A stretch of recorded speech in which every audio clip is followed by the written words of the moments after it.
હવે અમે અંદર કંઈક ખરેખર એવું બોલ્યા હોય કે ભાઈ આ જે સરકાર જે કાયદો લાવે છે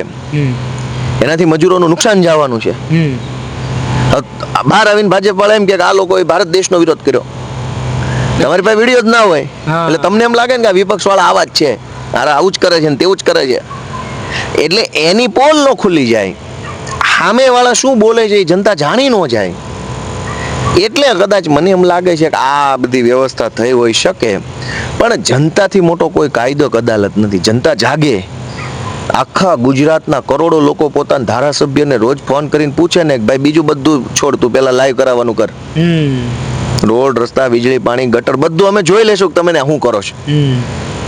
તમે પેલા લાઈવ નું ચાલુ કરાવો હાલો. એવું જો આખા ગુજરાતની જનતા પોતાના વિસ્તારના ધારાસભ્યોને પૂછવા લાગે, સાંસદોને પૂછવા લાગે ભાજપના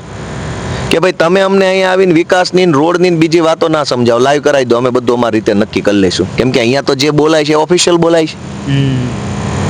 ત્યાં જૂઠું બોલાય છે. તો લાઈવ વિધાનસભાનું ચાલુ થાય એ સારી બાબત છે, બધા રાજ્યોમાં છે, આમાં તો બીજા અમારે પાર્ટીની સરકાર હોય ન્યાય લાઈવ છે, પંજાબમાં લાઈવ છે, દિલ્હીમાં આટલા વર્ષો સુધી ફેસબુક લાઈવ થતું હતું,